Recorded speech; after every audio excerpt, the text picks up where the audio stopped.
ಅತ್ಯಂತ ಶ್ರೀಮಂತ ಮಠ, ಅತ್ಯಂತ ಹೆಚ್ಚು ಶಾಖಾ ಮಠಗಳನ್ನು ಒಳಗೊಂಡಿರುವಂತ ಮಠ. ಆ ಮಠದ ಮೂಲ ಮಠ ಅದು ಯಾವುದು ಅಂದ್ರೆ ಈ ಕನ್ನಡ ನಾಡಿನಲ್ಲಿ 770 ಶಾಖಾ ಮಠಗಳನ್ನು ಒಳಗೊಂಡಿರುವಂತ ಮೂಲ ಮಠ ಅದು ಮೈಸೂರು ಸಂಸ್ಥಾನ ಮಠ. ಆ ಮೈಸೂರು ಸಂಸ್ಥಾನ ಮಠ ಏನೈತೆ ಅಂದ್ರೆ ಅದು ಕುದುರೆಮೋತಿ ಒಳಗೈತಲ್ಲ, ಅದು ನಾವೆಲ್ಲ ಹೆಮ್ಮೆ ಪಡಬೇಕಾದಂತ ವಿಷಯ. ಅಂತ 770 ಶಾಖಾ ಮಠಗಳನ್ನು ಒಳಗೊಂಡಿರುವಂತ ಮಠ ಅದು ನಿಮ್ಮೂರಿನ ಮಠ. ನೀವೆಲ್ಲ ಹೆಂಗಿರ್ಬೇಕು ಮಠಕ್ಕಂದ್ರೆ ಬಹಳ ಭಕ್ತಿಯಿಂದ ಶ್ರದ್ಧಾ ಮನೋಭಾವದಿಂದ ಇರಬೇಕು. ಅಲ್ಲಿರುವಂತ ಗುರುಮಾಂತದ್ದು ಸಾಮಾನ್ಯವಾದ ಕಲ್ಲ. ಈ ಮಠದ 2ನೇ ಜಗದ್ಗುರುಗಳಂತಾಗಿ ಹೋಗ್ತಾರೆ ಪ್ರಸಿದ್ಧ ಶಿವಯೋಗಿಗಳು. ಅವರ ಗದ್ದಿಗೆ ಮುದೋಳದಲ್ಲಿ ಐತೆ, ಹನುಮಸಾಗರದಲ್ಲಿ ಐತೆ. ಅಂತ ಪ್ರಸಿದ್ಧ ಶಿವಯೋಗಿಗಳನ್ನು ದೊಡ್ಡ ತಪಸ್ವಿಗಳು ಗುರುಮಹಂತ ಶಿವಯೋಗಿಗಳು ಪ್ರಸಿದ್ಧ ಶಿವಯೋಗಿಯನ್ನ ಈ ಮಠದ 2ನೇ ಜಗದ್ಗುರುಗಳನ್ನಾಗಿ ಮಾಡುತ್ತಾರೆ. ಪ್ರಸಿದ್ಧ ಶಿವಯೋಗಿಗಳಂದ್ರೆ ಸಾಮಾನ್ಯರಾದವರಲ್ಲ. ನೀವು ನೆನಪಿಟ್ಟುಕೊಳ್ಬೇಕು, ಕುದುರೆಮೋತಿಯ ಸಂಸ್ಥಾನ ಮಠಕ್ಕಾಗಿ ಹೋಗಿರುವಂತೆ ಎಲ್ಲ ಪರಮ ಪೂಜ್ಯರು ಸಹಿತ ದೊಡ್ಡ ತಪಸ್ವಿಗಳು ಅನ್ನೋದನ್ನ ನೀವು ಯಾರು ಮರಿಬಾರದು. ನಿಮ್ಮೂರಿನ ಹೆಸರು ಬರಬೇಕಾದ್ರೆ, ನಿಮ್ಮೂರಿನ ಕೀರ್ತಿ ಬರಬೇಕಾದ್ರೆ, ಇಲ್ಲಿ ಕುದುರೆಮೋತಿ ಇದೆ ಅನ್ನೋದನ್ನ ಗುರುತಿಸಿಕೊಳ್ಬೇಕಾದ್ರೆ ಕಾರಣ ಒಂದೇ, ಅದು ಕುದುರೆಮೋತಿಯ ಮೈಸೂರು ಸಂಸ್ಥಾನ ಮಠದ ಗುರುಮಹಾಂತ ಶಿವಯೋಗಿಗಳ ಕೃಪಾ ಆಶೀರ್ವಾದ ಅನ್ನುವಂಥದ್ದು. ಹಾಗೆ ಹಿಂದೂ ಮುಸ್ಲಿಮರ ಭಾವೈಕ್ಯತೆಯ ಪೀಠ ಅಂದ್ರೆ ಅದು ಕುದುರೆಮೋತಿಯ ಮೈಸೂರು ಸಂಸ್ಥಾನ ಮಠ. ಈ ಊರಲ್ಲಿ ಮುಸಲ್ಮಾನರು ಸಹಿತ ಮೊಹರಂ ಹಬ್ಬದಲ್ಲಿ ಬಹಳ ವಿಶೇಷವಾದ ಕಾರ್ಯಕ್ರಮವನ್ನು ಮಾಡ್ತಾರೆ. ಜೊತೆಗೆ ಈ ಮಠದಲ್ಲಿಯೂ ಸಹಿತ ವಿಶೇಷವಾದ ಜಾತ್ರಾ ಮಹೋತ್ಸವವನ್ನು ಮಾಡ್ತಾರೆ.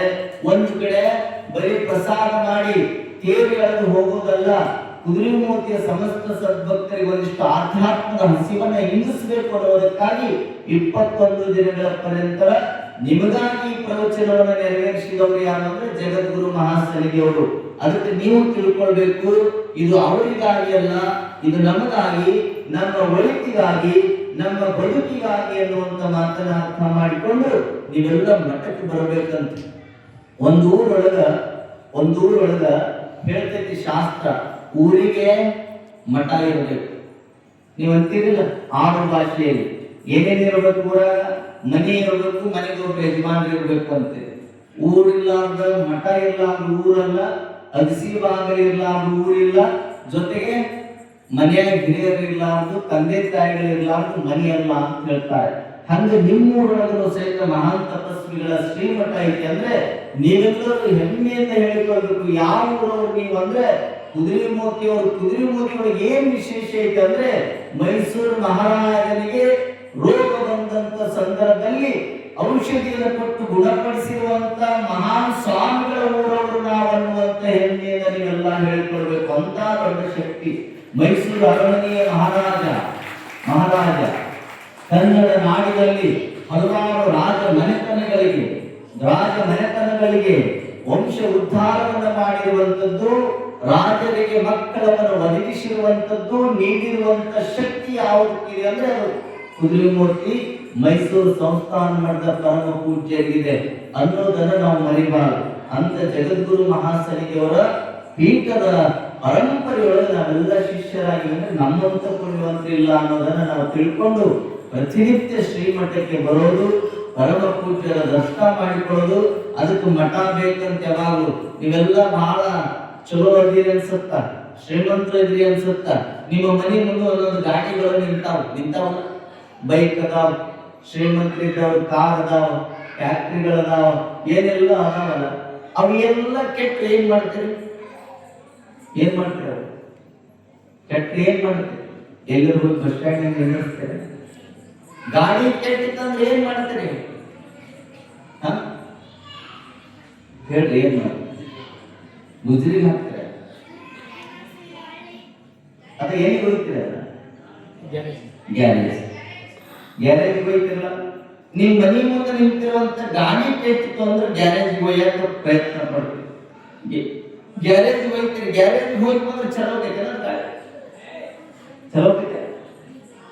ಈಗ ನಿಮ್ ಮನೆ ಮುಂದೆ ಗಾಡಿ ಕೆಟ್ಟು ನಿಂತಿದ್ದಾನೆ, ಗ್ಯಾರೇಜ್ ತಗೊಂಡು ಹೋಗಿ ಹಿಂಗೆ ತೋರಿಸಿ ಬಂದ್ರೆ ಚಲೋ ಇರ್ತಾರ ಗಾಡಿ. ಮತ್ತೆ ಏನ್ ಮಾಡ್ತೀವಿ? ಗ್ಯಾರೇಜಿನೊಳಗೆ ಯಾರು ಇರ್ತಾರ? ಮೆಕ್ಯಾನಿಕ್. ಆ ಮೆಕ್ಯಾನಿಕ್ ಏನ್ ಮಾಡ್ತಾನ?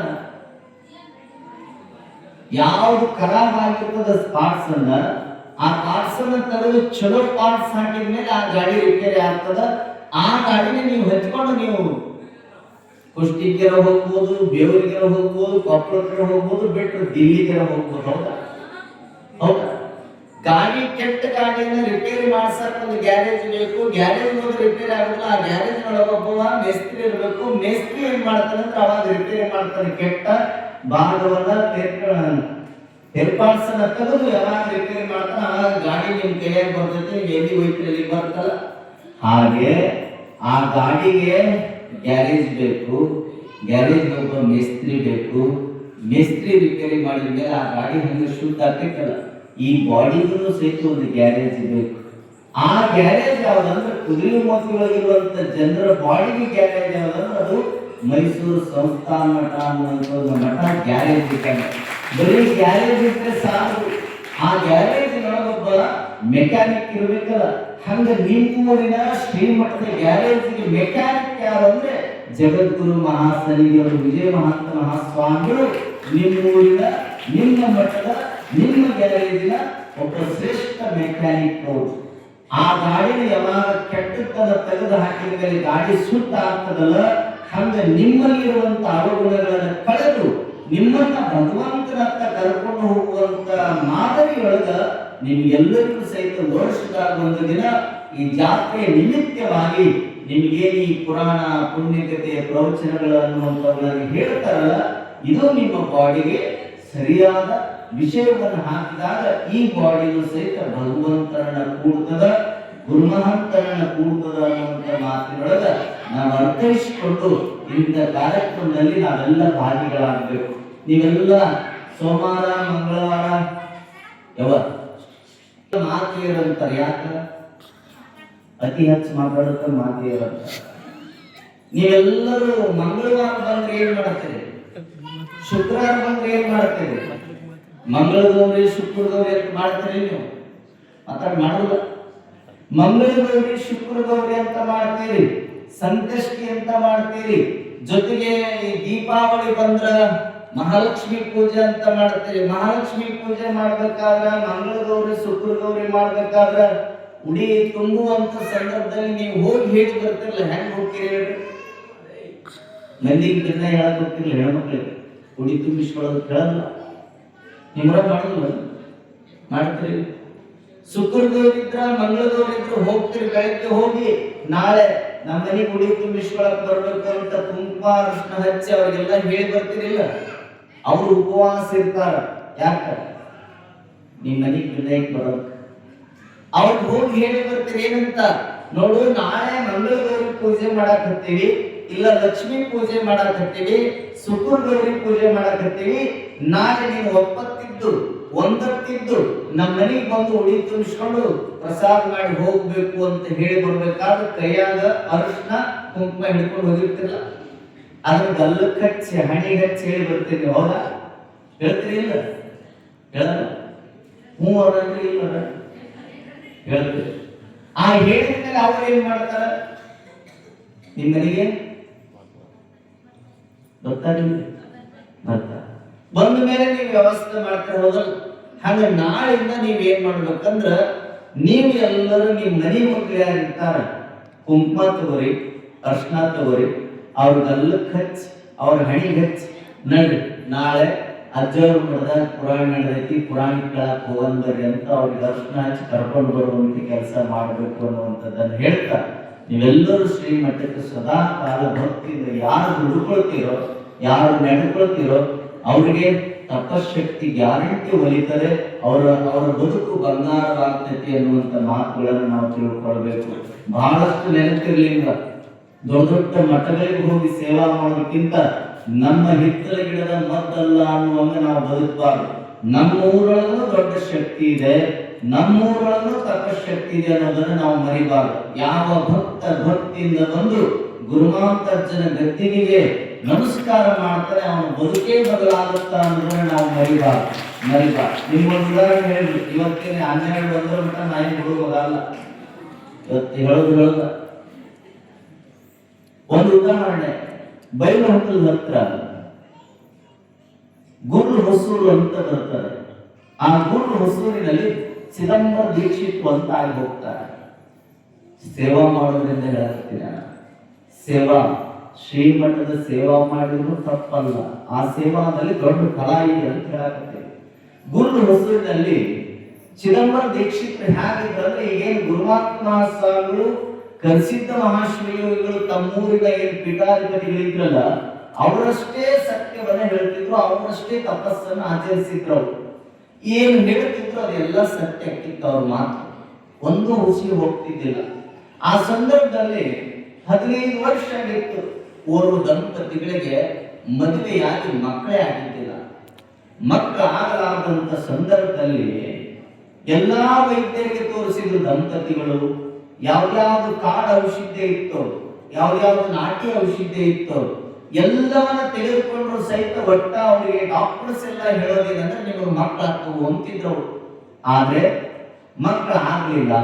ಮದುವೆಯಾಗಿ 15 ವರ್ಷ ಆದ್ಮೇಲೆ ಊರಾಗ ಬೇಸತ್ರವರು ನೋವಾಯ್ತು, ಏನು ನನ್ನ ಹೊಟ್ಟೆ ಒಳಗ ಕೂಸು ಹುಟ್ಟುತ್ತಾ ಇಲ್ಲಲ್ಲ ಅಂತ ಹೆಣ್ಮಗಳು ನೋವು ಪಟ್ರೆ, ನಾನೊಬ್ಬ ಮಗುವಿಗೆ ತಂದೆ ಆಗುವಂತ ಭಾಗ್ಯ ನಂದಿಲ್ಲಲ್ಲ ಅಂತ ತಂದೆ ಆ ಗಂಡಮಗ ನೋವು ಪಡಾಕತ್ತಿಲ್ಲ. ಒಂದು ದಿನ ಆ ಊರೊಳಗ ಒಬ್ಬ ವಯಸ್ಸಾದ ಅಜ್ಜಿ ಸಿಕ್ಕಿ ಹೇಳ್ತಾಳೆ, ಯಾಕೆ ಚಿಂತೆ ಮಾಡಾಕತ್ತೀರಿ, ಏನಿಲ್ಲ ಅಮ್ಮ, ಮಕ್ಕಳಾಗಿಲ್ಲ, 15 ವರ್ಷ ಮದುವೆಯಾಗಿ ಮಕ್ಕಳಾಗಿಲ್ಲ. ಹಂಗಾರ ನೀವು ಡಾಕ್ಟ್ರೇಟ್ ತೋರಿಸಿರಿ, ಎಲ್ಲ ತೋರಿಸಿವವ, ಯಾರ್ಯಾರು ಔಷಧ ಹೇಳ್ತಿದ್ರಿ ಎಲ್ಲಾ ತಗೊಂಡಿವಾಯಿ, ಒಟ್ಟ ಮಕ್ಕಳಾಗಿಲ್ಲ ಅಂತ ಎಲ್ಲ ಹೇಳಿದ ಮೇಲೆ ಅವಾಗ ಅಜ್ಜಿ ಅಂತಾರ, ನಿಮ್ಮ ಕಷ್ಟ ಪರಿಹಾರ ಆಗ್ಬೇಕಾದ್ರೆ ನೀವ್ ಎಲ್ಲಿಗೆ ಹೋಗ್ಬೇಕಂದ್ರ ಗುರು ಹೊಸೂರಿನೊಳಗೆ ಚಿದಂಬರ ದೀಕ್ಷಿತರು ಅಂತದಾರ, ಅವತ್ತು ಹೋಗ್ರಿ, ಅಲ್ಲಿ ಹೋದ್ರೆ ಕಷ್ಟ ಪರಿಹಾರ ಆಗ್ತಾರ ಆಗುತ್ತೆ. ಅದರ ಖುಷಿ ಒಳಗ ಅವರಿಬ್ರು ಗಂಡ ಹೆಂಡತಿ ಮಠಕ್ಕೆ ಹೊಂಟ್ರು. ಹೋಗುವಾಗ ಎಲ್ಲೇ ಹೋಗ್ರಿ ನೀವು ಮಠಕ್ಕೆ, ಒಬ್ಬ ಸ್ವಾಮಿಗಳ ದರ್ಶನ ಮಾಡಿಕೊಳ್ಳಾಕ ನಾವು ಹೋಗ್ತೀವಿ ಅಂದ್ರೆ ಬರೀಗೆ ಎಂದು ಹೋಗ್ಬಾರ್ದು. ನಾವು ಹೋಗುವಾಗ ಒಂದು ಡಜನ್ ಬಾಳೆಹಣ್ಣರ ಒಯ್ಬೇಕು, 2 ಕಾಯಿಯರ ಒಯ್ಬೇಕು, ಒಂದು ಮಾರಿಯರ ಒಯ್ಬೇಕು, ಒಂದು ಸಿದ್ಧಾಂತಗಳು ಇರ್ತಾರೆ, ಅದನ್ನ ತಗೊಂಡು ಹೊಂಟ್ರವ್ರು. ಕಾಯಿ ಹಣ್ಣು ಎಲ್ಲ ತಗೊಂಡು ಹೊಂಟ್ರು. ಹೋದ್ಮೇಲೆ ಆಗ ತಾನೇ ಪೂಜೆಯನ್ನು ಮುಗಿಸ್ಕೊಂಡು ಬಂದು ಹಿಂಗೆ ಚೇರ್ ಮೇಲೆ ಕುಂತಿದ್ರು ಚಿದಂಬರ ದೀಕ್ಷಿತರು. ಕುಂತಾಗ ಅವರಿಬ್ರು ದಂಪತಿಗಳು ಬಂದ್ರು. ಬಂದ ಮೇಲೆ ಒಳಗೆ ಬರ್ಬೇಕಾದ್ರೆ ಬಹಳ ಖುಷಿ ಒಳಗೆ ಬಂದ್ರು. ನಮ್ಮದು ಇನ್ನ ಮೇಲೆ ಎಷ್ಟು ದಿನದ ಕಷ್ಟ ಇತ್ತು ಎಲ್ಲ ಪರಿಹಾರ ಆಗ್ತದೆ, ಪೂಜ್ಯರ ಆಶೀರ್ವಾದ ಆಗ್ತದೆ, ಪೂಜ್ಯರು ವಾಣಿ ಸುಳ್ಳು ಆಗೋದಿಲ್ಲ ಅಂತ ನಮ್ಗೆ ಅಮ್ಮ ಹೇಳಿ ಕಳಿಸ್ಯಾಳ. ಆ ಅಜ್ಜಿ ಮಾತಿನ ಮೇಲೆ ವಿಶ್ವಾಸ ಇಟ್ಟು ನಾವು ಬಂದಿವಿ ಅಂದ್ರೆ ನಮ್ಗೆ ಭಾಗ್ಯ ತೆರೀತು ಅಂತ ತಿಳ್ಕೊಂಡು ಹೆಚ್ಚಿನ ಒಳಗಿಡ್ತಾ ಖುಷಿ ಒಳಗೆ ಬಂದ್ರು. ಬಂದ ಮೇಲೆ ಹಣ್ಣು ಎಲ್ಲ ಇಟ್ಟು ಮಾಲಿಯನ್ನು ಕೊಳೆಗೆ ಹಾಕಿ ಮುಂದೆ ಕುತ್ಕೊಂಡ್ರು. ಗುರುಗಳು ಕೇಳ್ತಾರ, ಅವರು ಯಾವ ಊರು ನೀವು? ಇಲ್ಲಪ್ಪ ಇಲ್ಲೇ ಒಂದು ಸಣ್ಣ ಹಳ್ಳಿಯವ್ರು ಬಂದಿರಿ, ಇಲ್ಲೇ ಎದಕ್ಕೆ ಬಂದಿರಿ? ಯಪ್ಪ ನಮ್ಗೆ 15 ವರ್ಷ ಆತ ಮದುವೆಯಾಗಿ ಇನ್ನೂ ಒಂದು ಮಕ್ಕಳಾಗಿಲ್ಲ, ಅದಕ್ಕೆಲ್ಲಾ ದವಾಖಾನೆಗೆ ಹೋದ್ವಿ, ಡಾಕ್ಟ್ರಿಗೆ ತೋರಿಸಿವಿ, ಎಲ್ಲ ಆದ್ರೂ ಸಹಿತ ಆಗಿಲ್ಲ. ನಮ್ಮೂರೊಳಗೆ ಒಬ್ಬ ವಯಸ್ಸಾದ ಅಜ್ಜಿ ಅಮ್ಮ ಒಂದು ಮಾತು ಹೇಳಿದ್ರು, ಇಲ್ಲಿ ಹೋದ್ರ ಕಷ್ಟ ಪರಿಹಾರ ಬೇಕಂದಾಳ, ದಯವಿಟ್ಟು ಅದಕ್ಕಾಗಿ ಮಾತು ಕೇಳಿ ಬಂದಿವಿ ಅಪ್ಪ, ನಂಬಿಕೆ ಇಟ್ಟು ದಯವಿಟ್ಟು ನೀನು ಆಶೀರ್ವಾದ ಮಾಡಬೇಕು. ಪೂಜ್ಯರು 2 ನಿಮಿಷ ಕುಂತು ಹೇಳ್ತಾರೆ, ಈ ಜನ್ಮದಲ್ಲಿ ನಿನ್ನ ಮಕ್ಕಳಾಗುವುದಿಲ್ಲ ಅಂದರು. ಚಿದಂಬರ ದೀಕ್ಷಿತರು ಹೇಳಿದ ಮಾತು ಸುಳ್ಳು ಆಗ್ತಿದ್ದಿಲ್ಲ. ಆದ್ರೆ ಚಿದಂಬರ ದೀಕ್ಷಿತರು ಏನು ಸತ್ಯ ಹೇಳ್ತಿದ್ರಲ್ಲ, ಹೇಳಿದ್ದೆಲ್ಲ ಕರೆ ಆಗ್ತಿತ್ತಲ್ಲ. ಯಾವಾಗ ಈ ಜನ್ಮದಲ್ಲಿ ಮಕ್ಕಳು ಆಗೋದಿಲ್ಲ ಅಂದ ತಕ್ಷಣ ಅಜ್ಜಿ ಹೇಳಿದ ಮಾತಿಗೂ ಇವ್ರು ಹೇಳುವ ಮಾತಿಗೂ ಬಹಳ ವ್ಯತ್ಯಾಸ ಆಗಿಬಿಡ್ತು. ಅವರಂದ್ರು, ಅಜ್ಜಿ ನೋಡಿದ್ರ ಅವರ ಆಡಿದ ಮಾತು ಖುಷಿ ಹೋಗೋದಿಲ್ಲ, ಲಿಂಗ ನುಡಿಗಳಂದಾರ. ಇವ್ರು ನೋಡಿದ್ರ ಈ ಜನ್ಮದೊಳಗೆ ಮಕ್ಕಳಾಗುವುದಿಲ್ಲ ಅಂದ್ರು, ಮತ್ತೆ ಇವ್ರು ಹೇಳಿದಂಗೆ ಈ ಜನ್ಮದೊಳಗೆ ನನಗೆ ಮಕ್ಕಳಿಲ್ಲ ಅನ್ಕೊಂಡ್ರು. ಗಂಡ ಹೆಂಡತಿ ಬೇಜಾರದಿಂದ ಮುಖದಲ್ಲಿ ಖಿನ್ನತೆಯ ಮುಖ ಮಾಡಿಕೊಂಡು ಮನಸ್ಸನ್ನು ನೋವು ಮಾಡಿಕೊಂಡು ಹೊರಗೆ ಹೆಜ್ಜೆ ಇಡಾಕತ್ತಿದ್ರು. ಇಡುವಂತ ಸಂದರ್ಭದಲ್ಲಿ ಒಂದು ಹುಡುಗ ಕುಂತು ನೋಡಿತ್ತು. ಇವರು ಒಳಗೆ ಹೋಗುವಾಗ ಎಷ್ಟು ಖುಷಿಯಿಂದ ಹೋಗಿದ್ರು, ಮರಳಿ ಬರ್ಬೇಕಾದ್ರೆ ಎಷ್ಟು ನೋವಿನೊಳಗೆ ಬರಾಕತ್ತಾರ. ಯಾಕ ಅಂತ ಹುಡುಗ ಕೇಳ್ದ, ಯಾಕಮ್ಮ ಯಾಕೆ ಹೋಗಾಗ ಎಷ್ಟು ಚಲೋ ಹೋದ್ರಿ, ಬರ ಯಾಕೆ ನೋವಿನೊಳಗೆ ಬಂದ್ರಿ? ಅವಾಗ ಹುಡುಗನಿಗೆ ಅವ್ರು ಹೇಳ್ತಾರೆ, ಇಲ್ಲ ನನ್ಗೆ ಹಿಂಗಾಗಿತ್ತು, ಅದಕ್ಕೆ ಗುರುಗಳ ಹತ್ರ ಬಂದ್ರೆ ಎಲ್ಲಾ ಕಷ್ಟ ಪರಿಹಾರಕ್ಕೆ ಅಂದ್ರು. ಮತ್ತೆ ಇವಾಗ ಗುರುಗಳು ನೋಡಿದ್ರೆ ಮತ್ತಿಟ್ಟು ನೋವಾಗುವಂತ ಮಾತುಗಳನ್ನು ಹೇಳಿಬಿಟ್ರು. ಅವ್ರ ಮಾತು ಸುಳ್ಳು ಆಗುದಿಲ್ಲ ಅಂತ, ಮತ್ತೆ ಈ ಜನ್ಮದೊಳಗೆ ಮಕ್ಕಳು ಆಗುದಿಲ್ಲ ಅಂದಾರ. ಮತ್ತೇನ್ ಮಾಡೋದು, ನಮ್ಗೆ ಜೀವನ ಬ್ಯಾಸರ ಆಯ್ತು, ಇನ್ನೇನು ಮನೆಗೆ ಹೋಗಿ ನಾವು ಆತ್ಮಹತ್ಯೆ ಮಾಡಿಕೊಳ್ಬೇಕು ಅಂತ ನಿಶ್ಚಯ ಮಾಡೀವಿ. ಆ ಹುಡುಗಂತೂ ಬುದ್ಧಿ ಐತೆ ನಿಮಗೆ. ಯಾಕಪ್ಪ ಅಜ್ಜವ್ರಿಗೆ ಹೇಳಿದ್ರೆ ಚಿಂತೆ ಮಾಡಬೇಡ್ರಿ, ಮುಂದಿನ ವರ್ಷ ಬರೋದ್ರೊಳಗೆ ಒಂದು ಗಂಡು ಮಗುವಿಗೆ ಜನ್ಮ ಕೊಡ್ತೀರಿ ಅಂತ ಹುಡುಗ ಹೇಳ್ತಾರೆ. ಅಜ್ಜವ್ರು ನೋಡಿದ್ರೊಳಗ ಈ ಜನ್ಮದಲ್ಲಿ ಮಕ್ಕಳು ಆಗುದಿಲ್ಲ ಅಂದ್ರು. ಈ ಹುಡುಗ ನೋಡಿದ್ರ ಮುಂದಿನ ವರ್ಷ ಬರೋದ್ರೊಳಗ ಗಂಡು ಮಗುವಿಗೆ ಜನ್ಮ ಕೊಡ್ತೀರಿ ಅಂತ ಹೇಳಿದ. ಅಜ್ಜವ್ರ ಮಾತನ್ನ ಮರೆತರು, ಆ ಹುಡುಗರ ಮಾತನ್ನ ನೆನಪಿಟ್ಕೊಂಡು ಮನೆಗೆ ಬಂದು ಏನೋ ಪರಮಾತ್ಮನ ಪುಣ್ಯ ಏನೋ ಗೊತ್ತಿಲ್ಲ, ಅವರ ಕರ್ಮ ಏನೋ ಗೊತ್ತಿಲ್ಲ, ಅವರ ಪುಣ್ಯ ಏನೋ ಗೊತ್ತಿಲ್ಲ, ವರ್ಷ ತುಂಬೊಳಗೆ ಒಂದು ಗಂಡು ಮಗುವಿಗೆ ಜನ್ಮ ಕೊಟ್ಟರು. ಒಂದು ಗಂಡು ಮಗುವಿಗೆ ಜನ್ಮ ಕೊಟ್ಟರು. ಆ ಗಂಡು ಮಗುವನ್ನು ಕರ್ಕೊಂಡು ನೇರವಾಗಿ ಮಠಕ್ಕೆ ಬಂದರು. ಮಠಕ್ಕೆ ಬಂದ ಮೇಲೆ ಮಠದಾಗ ಸ್ವಾಮಿಗಳು ಲಿಂಗ ಪೂಜೆನ ಮುಗಿಸ್ಕೊಂಡು ಬಂದು ಕುಂತಿದ್ರು. ಇವ್ರು ಗಣಮಗನ ಹುಡುಗನ ಕರ್ಕೊಂಡು ನೇರವಾಗಿ ಮಠಕ್ಕೆ ಬಂದವರು. ಬಂದು ಸ್ವಾಮಿಗಳು ಒಂದು ಪ್ರಶ್ನೆ ಮಾಡ್ತಾರ, ಏನಂತ, ಈ ಮಠದ ಸ್ವಾಮಿ ನೀವು ಏನ ಅವ ಅಂದ್ರು. ಈ ಮಠದ ಸ್ವಾಮಿಗಳು ನೀವು ಏನ ಅವ ಯಾಕ ಅಲ್ಲ, ಮತ್ತೆ ನೀವು ನೋಡಿದ್ರೆ ಈ ಮಠದ ಸ್ವಾಮಿಗಳು ನೀವು ಆಗಿದ್ರೆ ನಿಮ್ಮ ಮಾತು ಹುಷಿ ಹೋಗೋದಿಲ್ಲ ಅಂತ ಹೇಳಿದ್ರು ನಮ್ಮೂರೊಳಗೆ ಹಿರಿಯರೆಲ್ಲ. ಮತ್ತೆ ನೀವು ನೋಡಿದ್ರ ಈ ಜನ್ಮದೊಳಗೆ ಮಕ್ಕಳು ಆಗುದಿಲ್ಲ ಅಂತ ಹೇಳಿದ್ರಿ. ಆ ಹುಡುಗ ಈ ಮುಂದಿನ ವರ್ಷ ಬರೋದ್ರೊಳಗೆ ಒಂದು ಗಂಡು ಮಗುವಿಗೆ ಜನ್ಮ ಕೊಡ್ತೀರ ಅಂತ ಹೇಳಿದ್ರು. ಮತ್ತೆ ಅವ್ರ ಮಾತು ಕರೆ ಆಯ್ತು, ನಿಮ್ಮ ಮಾತು ಸುಳ್ಳಾತಲ್ಲ, ಮತ್ತೆ ಈ ಮಠಕ್ಕೆ ಸ್ವಾಮಿ ಯಾರು ಅಂತ ಕೇಳಿದ್ರು ಅವರು. ಸ್ವಾಮಿಗಳು ಅಂದ್ರು, ಏನ್ ಮಾಡ್ಬೇಕು, ಏನ್ ಉತ್ತರ ಕೊಡ್ಬೇಕು? ಈ ಮಠಕ್ಕೆ ಸ್ವಾಮಿ ನಾನ ಅಂದರು. ಮತ್ತೆ ಈ ಮಠಕ್ಕೆ ಸ್ವಾಮಿ ನೀವು ಆದ್ರ ನಿಮ್ಮ ಮಾತು ಸುಳ್ಳಾತು, ಅವ್ರ ಮಾತು ಕರೆ ಆತಲ್ಲ ಅಂದಾಗ ಪೂಜ್ಯರು ಹೇಳ್ತಾರೆ, ನಾನು ಇಷ್ಟು ದಿನ ಹೇಳಿದ ಮಾತುಗಳು ಎಂದೂ ಹುಸಿ ಹೋಗಿಲ್ಲ, ಎಂದೂ ಮಾತುಗಳು ಸುಳ್ಳು ಆಗಿಲ್ಲ. ಆದ್ರೆ ಈಗ ಯಾಕೆ ಸುಳ್ಳು ಆಗತ್ತಂದ್ರ, ನಾನು ದಿನನಿತ್ಯ ತಪಸ್ಸು ಮಾಡಿ ಮಾಡಿ ಮಾಡಿ ಮಾಡಿ ಲಿಂಗ ಪೂಜೆಯನ್ನು ಮಾಡಿ ಮಾಡಿ ಮಾಡಿ ಮಾಡಿ ಶಕ್ತಿಯನ್ನು ಏನು ಗಳಿಸ್ಕೊತೀನಲ್ಲ, ಆ ಶಕ್ತಿಯನ್ನ ದಿನನಿತ್ಯ ನನ್ನ ಮಠದ ಅಂಗಳ ಕಸ ಹೊಡೆದು ಹೊಡೆದು ಹೊಡೆದು ಹೊಡೆದು ಅಮಾತುಗೊಂಡನ. ಅವನ ಮಾತು ಕರೆ ಆಗ್ತವ, ನನ್ನ ಮಾತು ಸುಳ್ಳಾಗ್ತವ ಅಂತ ಗುರುಗಳು ಹೇಳ್ತಾರ. ಅಂದ್ರ ನಾವಿಲ್ಲಿ ತಿಳ್ಕೊಳ್ಬೇಕು, ಒಂದು ಮಠದಲ್ಲಿ ತಪಸ್ಸು ಮಾಡಿರುವಂತ ಶಿವಯೋಗಿಗಳ ಶಕ್ತಿ ನಮಗೆ ಬರಬೇಕಂದ್ರೆ ಶಿವಯೋಗಿಗಳಂತೆ 3 ಹೊತ್ತು ತಪಸ್ಸು ಮಾಡಿದ್ರೆ ಬರೋದಲ್ಲ. ನಿಷ್ಠೆಯಿಂದ ಭಕ್ತಿಯಿಂದ ಶ್ರೀಮಠದ ಅಂಗಳದ ಕಸವನ್ನು ಹೊಡೆದರೂ ಸಹಿತ ಆ ತಪಶಕ್ತಿ ನಮಗೆ ಕರುಣಿಸ್ತದೆ ಅನ್ನುವಂಥದ್ದು ನಮಗೆ ತಿಳಿದು ಬರ್ತದೆ. ಹಾಗೆ ಕುದುರೆಮೂರ್ತಿ ಸಂಸ್ಥಾನ ಮಠದ ಎಲ್ಲ ಜಗದ್ಗುರುಗಳು ಸಹಿತ ತಪಸ್ವಿಗಳೇ, ಎಲ್ಲ ಜಗದ್ಗುರುಗಳು ಸಹಿತ ಲಿಂಗ ಪೂಜಾವಂತರೆ, ಲಿಂಗ ನಿಷ್ಠರೆ, ಲಿಂಗ ಪೂಜೆಯನ್ನು ಮಾಡಿ ಮಾಡಿ ತಪಸ್ಸನ್ನು ಗಳಿಸಿಕೊಂಡಿರುವಂತವರು. ಹಾಗಾಗಿ ಎಷ್ಟೋ ಜನಗಳಿಗೆ ಆರೋಗ್ಯದ ಭಾಗ್ಯವನ್ನು ಒದಗಿಸಿಕೊಟ್ಟಂತವರು, ಎಷ್ಟೋ ಮನೆತನಗಳಿಗೆ ದೀಪವನ್ನು ಬೆಳಗುವಂತ ಶಕ್ತಿಯನ್ನು ನೀಡಿರುವಂತವರು. ಅದು ನಿಮ್ಮೂರಿನ ಶ್ರೀಮಠದ ದೊಡ್ಡ ಶಕ್ತಿ ಇದೆ. ಅದನ್ನ ಅರ್ಥ ಮಾಡಿಕೊಳ್ಬೇಕು. ತಾವ ಆ ವ್ಯಕ್ತಿಗೆ ನಡ್ಕೊಳ್ಬೇಕು. ಯಾರು ನಡ್ಕೊಳ್ತಾರೆ ಅವ್ರು ಪಡ್ಕೊಳ್ತಾರೆ. ಯಾರು ಏನು ಹೋಗ್ಬೇಕಂತ ಆಸೆ ಪಡ್ತೀವಿ ಅದನ್ನ ಅವರೇ ತಯಾರು ಮಾಡಿಕೊಂಡ್ರೆ ಸಂತೃಪ್ತವಾಗಿ ಉಣ್ಣಕ್ಕೆ ಸಾಧ್ಯವಾಗ್ತದೆ. ಅದಕ್ಕೆ ನೀವು ಪ್ರತಿನಿತ್ಯ ಮಠಕ್ಕೆ ಬರುವಂತ ಕೆಲಸವನ್ನು ಮಾಡಿ ದರ್ಶನ ತಗೊಳ್ರಿ. ಶ್ರೀಮಠದ ಶಕ್ತಿಯ ಬಗ್ಗೆ ಒಂದಿಷ್ಟು ನಿಮಗೂ ಗೌರವ ಇರಲಿ, ಭಕ್ತಿ ಇರಲಿ, ಶ್ರದ್ಧಾ ಮನೋಭಾವ ಇರಲಿ. ಹೀಗೆ ಜಗದ್ಗುರು ಮಹಾಸನಿಗಳು ಈಗಿರುವಂತವರು ಸಹಿತ ದೊಡ್ಡ ತಪಸ್ವಿಗಳು, ಅವರ ವಾಣಿಯೂ ಸಹಿತ ಲಿಂಗ ನುಡಿಗಳು. ಅವರು ಸಾಮಾನ್ಯವಾದವರಲ್ಲ. ಇಲ್ಲೇ ಹಿರೇಮ್ಯಾಗೆರೆ ಅಂತ ಬರ್ತದೆ, ಅಲ್ಲಿ ಒಂದು ಪವಾಡ ನಡೆದಿದೆ. ಜೊತೆಗೆ ನಮ್ಮೂರೊಳಗೂ ಒಂದು ಪವಾಡ ನಡೆದಿದೆ. ಜೊತೆಗೆ ಈ ಗುಡೂರು ಅಂತ ಬರ್ತದೆ, ಅಲ್ಲಿ ಒಂದು ಪವಾಡ ನಡೆದಿದೆ. ಪರಮ ಪೂಜ್ಯರ ಲಿಂಗ ಪೂಜೆಯೂ ಸಹಿತ ಅದು ಒಂದು ತಪಸ್ಸಾಗಿ ಎಷ್ಟೋ ಭಕ್ತರಿಗೆ ಒಳಿತನ್ನ ಬಯಸಿದೆ ಅನ್ನುವಂತ ಮಾತ. ನಿಮಗೆ ಈಗಿರುವಂತ ಜಗದ್ಗುರು ವಿಜಯಮಾಂತ ಮಹಾಸನ್ನಿಧಿಯವರ ವಿಚಾರವನ್ನು ಕುರಿತು ಒಂದ ಮಾತು ಹೇಳ್ಬಿಡ್ತೇನೆ. ಹಿರೇಮ್ಯಾಗೇರಿಯಲ್ಲಿ ಒಬ್ಬ ಹೆಣ್ಣು ಮಗಳು ಹುಡುಗಿ ಇದ್ದಾಗ ಆ ಹುಡುಗಿಗೆ ಆರಾಮ್ ತಪ್ಪಿರ್ತದೆ, ಅನಾರೋಗ್ಯದಿಂದ ಬಳಲ್ತಾ ಇರ್ತಾರೆ. ಬಳಲುವಂತ ಸಾವಿರಾರಿದ್ದಾವೆ ವಿಚಾರಗಳು. ಬಳಲುವಂತ ಸಂದರ್ಭದಲ್ಲಿ ಏನಾಗ್ತದಂದ್ರೆ ತಂದೆ ತಾಯಿಗಳು ದವಾಖಾನೆ ಕರ್ಕೊಂಡು ಹೋಗಿರ್ತಾರೆ ಆ ಹುಡುಗಿನ ಅಂದ್ರೆ ಏನು ಮದುವೆ ಇರಲಿಲ್ಲ, ಏನಿರಲಿಲ್ಲ. ದವಾಖಾನೆ ಕರ್ಕೊಂಡು ಹೋಗಿರ್ತಾರೆ. ದವಾಖಾನೆಯೊಳಗ ಬೆಡ್ ಮೇಲೆ ಹಾಕಿದ ಮೇಲೆ ಡಾಕ್ಟ್ರು ಒಂದು ವಾರ ಗಂಟೆ ಆಗಿ ಟ್ರೀಟ್ಮೆಂಟ್ ಕೊಡ್ತಾನೆ. ಟ್ರೀಟ್ಮೆಂಟ್ ಕೊಟ್ಟ ಮೇಲೆ ಆ ಟ್ರೀಟ್ಮೆಂಟ್ ಎಲ್ಲ ಮುಗಿದ ಮೇಲೆ ಕೊನೆಗೆ ಏನಾಗ್ತದೆ ಅಂದ್ರೆ ಡಾಕ್ಟರ್ ಹೇಳ್ತಾನೆ, ಈ ಹುಡುಗಿ ಬದುಕುವಷ್ಟು ಶಕ್ತಿ ಇಲ್ಲ, ಬದುಕೋದೇ ಇಲ್ಲ, ಈ ಹುಡುಗಿನ ತಗೊಂಡು ಊರಿಗೆ ಹೋಗ್ಬಿಡ್ರಿ, ಸುಮ್ಮನೆ ದವಾಖಾನೆಯಲ್ಲಿ ಇಟ್ರೆ ನಿಮಗೂ ರೊಕ್ಕನೂ ಖರ್ಚಾಗ್ತದ, ಅತ್ತ ಪ್ರಾಣನೂ ಉಳಿಯಂಗಿಲ್ಲ, ತಗೊಂಡು ಊರಿಗೆ ಹೋಗಿರಿ ಅಂತ ಹೇಳ್ತಾನೆ ಡಾಕ್ಟರ್.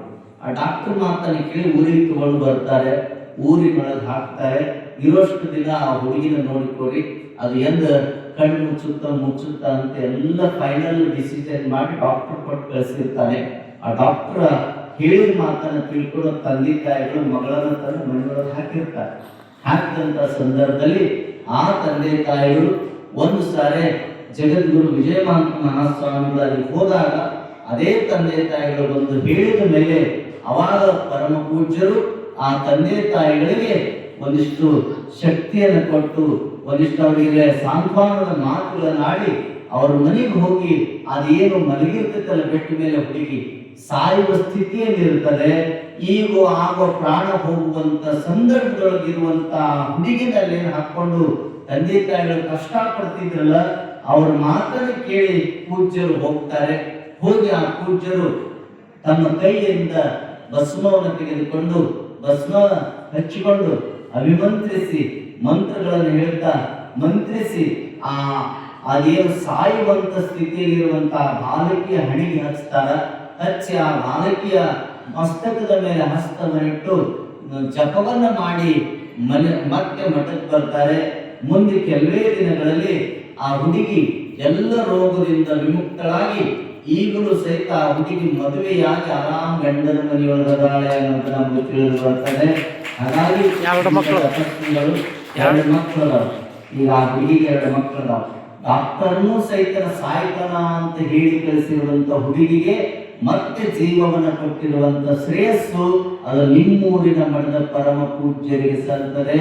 ಇಂಥ ತಪಸ್ವಿಗಳಿದ್ದಾರೆ.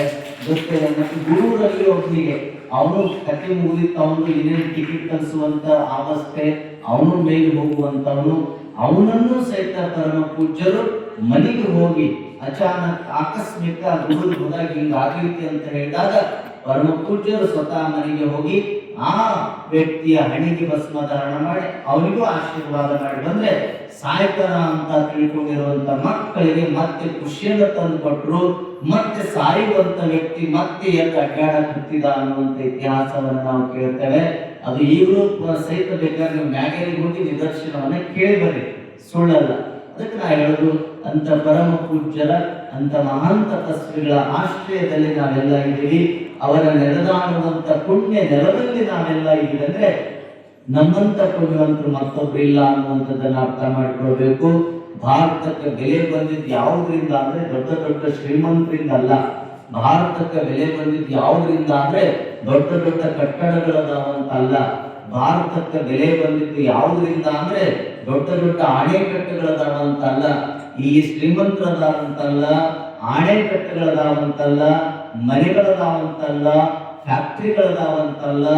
ಈ ಭಾರತಕ್ಕೆ ಬೆಲೆ ಬಂದಿದ್ದು ಯಾವುದರಿಂದ ಅಂದ್ರೆ ದೊಡ್ಡ ದೊಡ್ಡ ಮಹಾನ್ ತಪಸ್ವಿಗಳ ಉದಯವಾಗಿದ್ದಕ್ಕಾಗಿ ಭಾರತಕ್ಕೆ ಬೆಲೆ ಬಂದಿದೆ. ಅಂತ ತಪಸ್ವಿಗಳ ಸಾಲಿನೊಳಗ ಬರೋರು ಯಾರು ಅಂದ್ರೆ ಅಲ್ಲಮ, ಬಸವ, ಬುದ್ಧ, ಮಹಾವೀರ, ಯೇಸು, ಜೊತೆಗೆ ಬಸವಣ್ಣ, ಹೀಗೆ ಅತಡಿ ಮುರುಗೇಂದ್ರ ಶಿವಯೋಗಿಗಳು, ಧಾರವಾಡದ ಮುರುಘಾಮಠದ ಮಹಾನ್ ತಪ್ಪುಗಳು, ಮುರ್ತುಂಜಯಪ್ಪಗಳು, ಬಿದಿರಿ ಕುಮಾರ ಮಹಾಸ್ವಾಮಿಗಳು, ಹಾನಗಲ್ಲ ಕುಮಾರ ಶಿವಯೋಗಿಗಳು, ಸಿದ್ಧಾರೂಢರು, ಹೀಗೆ ಒಬ್ಬರ ಇಬ್ಬರ ನಾನಾ ರೀತಿಯಾಗಿರುವಂತ ಮಹಾನ್ ತಪಸ್ವಿಗಳು. ಅಂತ ಎಲ್ಲ ತಪಸ್ವಿಗಳ ತಾಣ ಯಾವುದಂದ್ರೆ ಈ ಕನ್ನಡ ನಾಡು. ಅಂತವರ ಲಿಸ್ಟಿನೊಳಗ ಅಂತವರ ಸಾಲಿನೊಳಗ ಬರುವಂತ ಮತ್ತೊಬ್ಬ ತಪಸ್ವಿ ಅಂದ್ರೆ ಅದು ಶ್ರೀಮಠದ ಗುರುಮಹಾಂತ ಶಿವಯೋಗಿಗಳು, ಪ್ರಸಿದ್ಧ ಶಿವಯೋಗಿಗಳು ಅನ್ನೋದು ನಮಗೆ ತಿಳಿದು ಬರುತ್ತದೆ. ಹಾಗಾಗಿ ಅಂತ ತಪಸ್ವಿಗಳ ತಾಣದಲ್ಲಿ ನಾವೆಲ್ಲ ಬದುಕಿ ಅಂದ್ರೆ ನಮ್ಮಂತ ಪುಣ್ಯವಂತರಿಲ್ಲ ಅನ್ನುವಂತ ಮಾತು.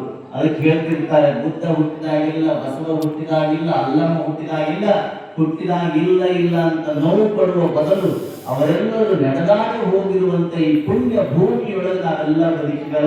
ನಮ್ಮಂತ ಶ್ರೇಷ್ಠರು, ನಮ್ಮಂತ ಪುಣ್ಯವಂತ ಯಾರು ಇಲ್ಲ ಅನ್ನೋದು ತಿಳಿದು ಬರ್ತದೆ.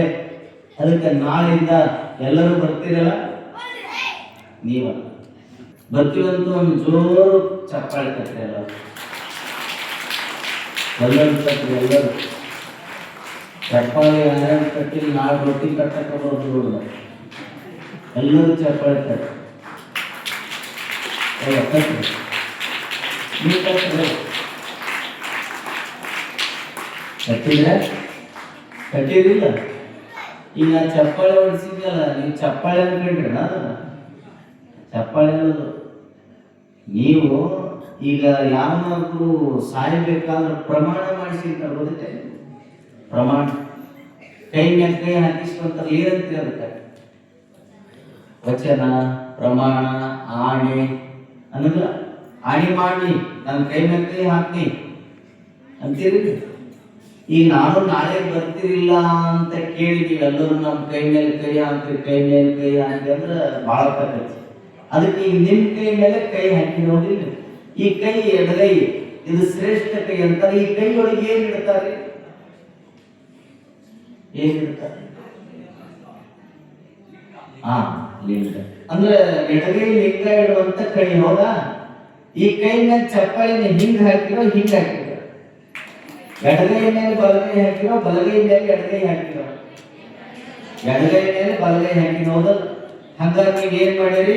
ನಾಳೆ ಎಲ್ಲರೂ ಬರ್ತೀವಿ ಅಂತ ಲಿಂಗ ಇಡುವಂತ ಕೈ ಒಳಗೆ ಆಣಿ ಮಾಡಿರಿ. ನೀವೆಲ್ಲ ಬಿಟ್ಟಂದ್ರೆ ಆ ಲಿಂಗ ಭಾವವಾಗಿ ಇದನ್ನ ಅದಕ್ಕೆ ಹಾಗೆ ಮಾಡಬೇಡಿ. ಬರ್ರಿ, ಇದು ನಿಮ್ಮ ಮಠ. ನಿಮ್ಮ ಮಠದಲ್ಲಿ ನೀವೇ ನಿಮ್ಗೆಲ್ಲ ಸೇವಾ ಮಾಡಬೇಕು. ಸೇವಾ ಮಾಡೋದ್ರಿಂದ ದೊಡ್ಡ ಶಕ್ತಿ ದೊರೆಯುತ್ತದೆ ಅನ್ನುವಂಥ ಮಾತುಗಳನ್ನು ನಾವು ತಿಳ್ಕೊಂಡು ಇಂಥ ಶ್ರೀಮಠದ ಎಲ್ಲ ವ್ಯವಸ್ಥೆಯನ್ನು ಸದ್ಭಕ್ತರು ಸೇರ್ಕೊಂಡು ಮಾಡೋದ್ರಿಂದ ಈ ಮಠದ ಕೀರ್ತಿ ಮುಗಿಯತ್ತರ ಹೋಗ್ತದೆ. ನಿಮ್ಮ ಮಠದ ಬೆಳಕು ಅದು ಎಲ್ಲಿಯೂ ಹೋಗಿರುವುದಿಲ್ಲ, ನಿಮ್ಮಲ್ಲಿನೇ ಇರ್ತದೆ. ಆ ಬೆಳಕನ್ನು ಕಾಣುವಂಥ ಶಕ್ತಿಯನ್ನು ನಾವು ಬೆಳೆಸ್ಕೊಂಡ್ರೆ ಶ್ರೀಮಠದ ಎಲ್ಲ ಬೆಳಕು ನಮ್ಮ ಎಲ್ಲ ಬದುಕಿಗೆ ಬೆಳಕಾಗ್ತೈತಿ ಅನ್ನುವಂಥ ಮಾತನ್ನು ಅರ್ಥ ಮಾಡಿಕೊಂಡು ನೀವೆಲ್ಲರೂ ಸಹಿತ ಗುರು ಮಹಾಂತರ ಸೇವೆಯನ್ನು ಮಾಡಿ, ವಿಜಯ ಮಹಾಂತ ಸನ್ನಿಧಿಯವರ ಸೇವೆಯನ್ನು ಮಾಡಿ, ಶ್ರೀಮಠದ ಸೇವೆಯನ್ನು ಮಾಡಿ ಸದಾ ಕಾಲ ನೀವೆಲ್ಲ ದಾಸೋಹವನ್ನು ಮಾಡುವಂಥದ್ದು. ಉಣಿಸ್ಬೇಕಂತ ಉಣಿಸೋದ್ರಲ್ಲಿ ಬಹಳ ಮಹತ್ವ ಇದೆ. ಉಣಿಸೋದ್ರಿಂದ ಶ್ರೀಮಠಗಳೆಲ್ಲರೂ ಸಹಿತ ಹಿಂದಿನ ಪರಂಪರೆಯನ್ನು ಹಿಡಿದು ನೋಡಿದ್ರೆ ದಾಸೋಹದ ಪರಂಪರೆಯನ್ನು ಈ ನಾಡಿಗೆ ಕೊಟ್ಟಿದ್ದು ಮಠಮಾನ್ಯಗಳು. ಉಣಿಸ್ಬೇಕನ್ನುವಂಥ ಭಾವ ಇರಬೇಕು. ಉಣಿಸೋರು ಇಲ್ಲಿ ಉಣ್ಣೋರು ಭಾಳ ಅದಾರ, ಸೇವಾ ಮಾಡೋರು ಕಡಿಮೆ ಅದಾರ, ಸೇವನೆ ಮಾಡೋರು ಭಾಳ ಮಂದಿ ಅದಾರ. ಉಣಿಸ್ಬೇಕಂತ ಯಾವುದೋ ಒಬ್ಬ ಭಿಕ್ಷುಕ ಹೋದ ಎಲ್ಲಿಗೆ? ಮನೆ ಬಾಗಿಲಿಗೆ. ಭಿಕ್ಷೆ ಬೇಡವ್ರು ಬರ್ತಾರೆ, ಇಲ್ಲಿ ನೋಡಕ್ಕೆ ಬೇಡವ್ರು ಬಂದಾಗ ನೀಡಿ ಕಳಿಸ್ಬೇಕಂತ. ಉಣಿಸುವ ಭಾವ ಅಂದ್ರೆ ದಾಸೋಹದ ಮನೋಭಾವ. ಕಲ್ಯಾಣದ ಶರಣರು ನಮಗೆ ಕಲಿಸಿಕೊಟ್ಟಿದ್ದಾರೆ ದಾಸೋಹ ಮಾಡೋದನ್ನ. ಯಾವುದೋ ಒಬ್ಬ ಭಿಕ್ಷುಕ ಹೋದ, ಭಿಕ್ಷೆ ನೀಡಿ ಅಂದವ, ಇಲ್ಲಂದವ್. ಭಿಕ್ಷೆ ಇಲ್ಲಂದ್ರೆ ಏನಾತ್ರಿ? ಮನ್ಯಾಗ ಏನೈತಲ್ಲ ಅದನ್ನ ನೀಡ್ರಿ ಅಂದವ. ನಾವೇನೂ ಮಾಡಿಲ್ಲ ಅಂದವ್. ಏನೂ ಮಾಡಿಲ್ಲ ಅಂದ್ರೆ ಹೆಂಗ್ರಿ? ನಿನ್ನೀದಾರ ನೀಡ್ರಿ ಅಂದ. ನಿನ್ನೀದಿಲ್ಲ ಅಂದ್ರು. ಹೋಗ್ಲಿ ಮನ್ನಿದಾರ ನೀಡ್ರಿ ಅಂದ. ಮನ್ನಿದು ಇಲ್ಲ ಅಂದ್ರು. ಹಾಗಾದ ಹಳಸಿದ್ದಾರ ನೀಡ್ರಿ ಅಂದ. ಅದು ಇಲ್ಲ ಅಂತ. ಆರಿದ್ದಾರ ನೀಡ್ರಿ, ಅದು ಇಲ್ಲ. ಮತ್ತೆ ಬಿಸಿಯದಾರ ನೀಡ್ರಿ, ನಾವಿನ್ನೂ ಮಾಡಿಲ್ಲ ಅಂದ್ರ. ನಾವಿನ್ನೂ ಮಾಡಿಲ್ಲ. ಹಂಗಾರ ನನ್ನ ಫೋನ್ ನಂಬರ್ ತಗೋ ಅಂದ. ನನ್ನ ಫೋನ್ ನಂಬರ್ ತಗೋರಿ, ಬಿಸಿಯದ್ ಮಾಡಿದ್ಮೇಲೆ ಒಂದು ಮಿಸ್ ಕಾಲ್ ಮಾಡ್ರಿ, ಬಂದು ನೀಡ್ಸ್ಕೊಂಡು ಹೋಗ್ತೀನಿ ಅಂದ. ಬಿಸಿಯದ್ ಮಾಡಿದ್ಮೇಲೆ ಮಿಸ್ ಕಾಲ್ ಮಾಡಿದ್ರೆ ಬಂದು ನೀಡ್ಸ್ಕೊಂಡು ಹೋಗ್ತೀನಿ ಅಂತೀಯಲ್ಲಪ್ಪ, ನಿಂದು ವಾಟ್ಸಪ್ ನಂಬರ್ ಕೊಟ್ಬಿಡು, ಅದಕ್ಕೊಂದು ಫೋಟೋ ಹೊರಗೆ ಹಾಕಿಕೊಡ್ತೀನಿ ಅಂತ. ಅವ ಅಂದ್ರೆ ಅವನಿಗೆ ಬರ ಇವರು ಭಕ್ತಿ. ಅದಕ್ಕೆ ನಾ ಹೇಳೋದು, ಉಣಿಸುವ ಭಾವ ಬರಬೇಕಂತೆ. ಎಷ್ಟೋ ಮಂದಿಗೆ ಅನ್ನದ ದಾನವನ್ನು ಮಾಡಿರುವಂಥ ಶ್ರೇಯಸ್ಸು ಅದು ಶ್ರೀಮಠಕ್ಕೆ ಸಲ್ಲುತ್ತದೆ. ದಾಸೋಹದ ಮನೋಭಾವನೆ ಬರಬೇಕಂತೆ, ನೀಡಬೇಕಂತೆ, ಉಣಿಸ್ಬೇಕಂತೆ. ಉಣಿಸುವುದರಲ್ಲಿರುವಂಥ ಖುಷಿ ಅದು ಎದರಲ್ಲಿ ಅಂದರೆ ಉಣ್ಣೋದ್ರಲ್ಲಿಲ್ಲ. ಸೇವಾ ಮಾಡೋದ್ರಲ್ಲಿರುವಂಥ ಖುಷಿ ಸೇವನೆ ಮಾಡೋದ್ರಲ್ಲಿಲ್ಲ. ಅದಕ್ಕೆ ನಿಮಗೊಂದು ಕೊನೆ ಮಾತು ಹೇಳೋದಂದ್ರೆ, ನಿಮ್ಗೆ ನೀಡಕ್ಕಾಗುತ್ತೆ ಇಲ್ಲ ಗೊತ್ತಿಲ್ಲ, ನೀಡಕ್ಕಾಗುತ್ತೆ ಇಲ್ಲ ಗೊತ್ತಿಲ್ಲ, ನೀಡುವ ಶಕ್ತಿ ನಿಮ್ಮಲ್ಲಿಲ್ಲ ಅಂದ್ರೆ ಚಿಂತೆ ಇಲ್ಲ. ಆದರೆ ಯಾರ ತಾಟಿನಲ್ಲಿ ಇರ್ತದೆ ಅದನ್ನ ಕಸ್ಕೊಂಡು ತಿನ್ನುವಂತ ಕೆಲಸವನ್ನು ಮಾಡಲಾರ್ದೆ ಇದ್ರೂ ಸಹಿತ ಪುಣ್ಯದ ಕೆಲಸ. ನಿಮ್ಗ ನಗಸಕ್ಕಾಗುತ್ತೆ ಇಲ್ಲ ಗೊತ್ತಿಲ್ಲ, ಆದ್ರೆ ಕಣ್ಣೀರು ಒರ್ಸಕ್ಕಾಗುತ್ತೆ ಇಲ್ಲ ಗೊತ್ತಿಲ್ಲ. ಆದ್ರೆ ಯಾರಾದ್ರೂ ಕಣ್ಣೀರು ಹಾಕ್ತಾ ಇದ್ದಾರೆ ಅಂದ್ರೆ ಆ ಕಣ್ಣೀರು ಒರ್ಸಕ್ ನಿಮ್ ಕಡೆಯಿಂದ ಶಕ್ತಿ ಇಲ್ಲ ಅಂದ್ರೆ ಚಿಂತೆ ಇಲ್ಲ. ಇನ್ನೊಬ್ಬರ ಕಣ್ಣಿನೊಳಗೆ ಕಣ್ಣೀರನ್ನ ತರಿಸಲಾರದಂಗೆ ಇರೋದೇನೈತೆ ಇದು ಪುಣ್ಯದ ಕೆಲಸ ಅನ್ನುವಂತ ಮಾತ ಗುರುಮಾಂತರ್ಜನ ಮಠಕ್ಕೆ ಬಂದು ಸೇವಾ ಮಾಡಕ್ ಆಕೈತೆ ಇಲ್ಲ ನಿಮ್ಗೆ ಗೊತ್ತಿಲ್ಲ. ಆದ್ರೆ ಗುರುಮಾಂತರ್ಜನ ಮಠಕ್ಕೆ ಬಂದು ದಿನಕ್ಕೆ ಒಂದು ಸಾರಿ ಗದ್ಗಿ ದರ್ಶನ ಮಾಡ್ಕೊಂಡು ಹೋಗೋದ್ರೊಳಗನು ಪುಣ್ಯ ಐತಿ ಅನ್ನುವಂತ ಮಾತನ್ನ ಅರ್ಥೈಸ್ಕೊಂಡು ತಾವೆಲ್ಲ ಸದ್ಭಕ್ತರು ಈ ಮಠ ನಿಲ್ಲೋದು ಯಾವುದ್ರ ಮೇಲೆ ಅಂದ್ರೆ ಕಲ್ಲು ಕಂಬಗಳ ಮೇಲೆ ಅಲ್ಲ, ಮಠ ನಿಲ್ಲೋದು ಇಟ್ಟಂಗಿಯ ಮೇಲೆ ಅಲ್ಲ, ಮಠ ನಿಲ್ಲೋದು ಪಿಲ್ಲರ್ಗಳ ಮೇಲೆ ಅಲ್ಲ, ಮಠ ನಿಲ್ಲೋದು ಯಾವುದ್ರ ಮೇಲೆ ಅಂದ್ರೆ ಅದು ಭಕ್ತರ ಭಕ್ತಿಯ ಮೇಲೆ ಮಠ ನಿಲ್ತದೆ. ಅಂತ ಭಕ್ತರ ಭಕ್ತಿಯ ಮೇಲೆ ಮಠ ನಿಲ್ತದೆ ಯಾವುದಂದ್ರೆ ಅದು ಕುದುರೆಮುಖಿ ಸಂಸ್ಥಾನ ಮಠ. ಎಷ್ಟು ಶಾಖಾ ಮಠಗಳಿದಾವ, ಎಲ್ಲ ಮಠಗಳಲ್ಲಿ ಶಿಲಾ ಮಠಗಳಿದಾವೆ. ಎಲ್ಲ ಮಠಗಳು ಸಹಿತ ಕುದುರೆಮೂರ್ತಿಯ ಮೈಸೂರು ಸಂಸ್ಥಾನದ ಶಾಖಾ ಮಠಗಳಂದ್ರೆ ಎಲ್ಲ ಸದ್ಭಕ್ತರು ಸಹಿತ ಭಕ್ತಿ ಶ್ರದ್ಧಾ ಮನೋಭಾವದಿಂದ ಬಾಗುತ್ತಾರೆ. ಯಾಕಂದ್ರೆ ದೊಡ್ಡ ತಪಸ್ವಿಗಳ ತಾಣ. ಅಂತ ತಪಸ್ವಿಗಳು ಈ ನಾಡಿನಲ್ಲಿ ಹುಟ್ಟಿದಕ್ಕಾಗಿ ಈಗ ನಮ್ಮ ನಾಡಿಗೆ ಮಳೆ ಬೆಳೆ ಚೆನ್ನಾಗಿದೆ ಅನ್ನುವಂಥದ್ದು. ಅದಕ್ಕೆ ತಾವೆಲ್ಲ ಅರ್ಥೈಸಿಕೊಂಡು ಶ್ರೀಮಠಕ್ಕೆ ಸದಾಕಾಲ ಸೇವೆಯನ್ನು ಸಲ್ಲಿಸಿ ಅನ್ನುವಂಥ ಮಾತುಗಳನ್ನು ಹೇಳ್ತಾ ಜಗದ್ಗುರು ಮಹಾಸನ್ನಿಧಿಯವರ ಆಶೀರ್ವಾದ ನಮ್ಮ ಮೇಲೆ ನಿಮ್ಮ ಮೇಲೆ ಸದಾಕಾಲ ಇರಲಿ ಅನ್ನುವಂಥ ಮಾತುಗಳನ್ನು ಹೇಳ್ತಾ, ನೀವು ನಾಳೆ ಎಷ್ಟು ಜನ ಬರ್ತೀರಿ ನಾನು ನೋಡ್ತೀನಿ, ನಾನು ಇರ್ತೀನಿ ನಾಳೆ ಒಂದಿನ. ನೀವು ಎಷ್ಟು ಜನ ಬರ್ತೀರಿ, ಎಷ್ಟು ಜನ ಪುರಾಣ ಕೇಳ್ತೀರಿ ಅನ್ನೋದನ್ನು ನಾಳೆಗೂ ನಾನು ಇರ್ತೀನಿ, ನೋಡ್ತೀನಿ.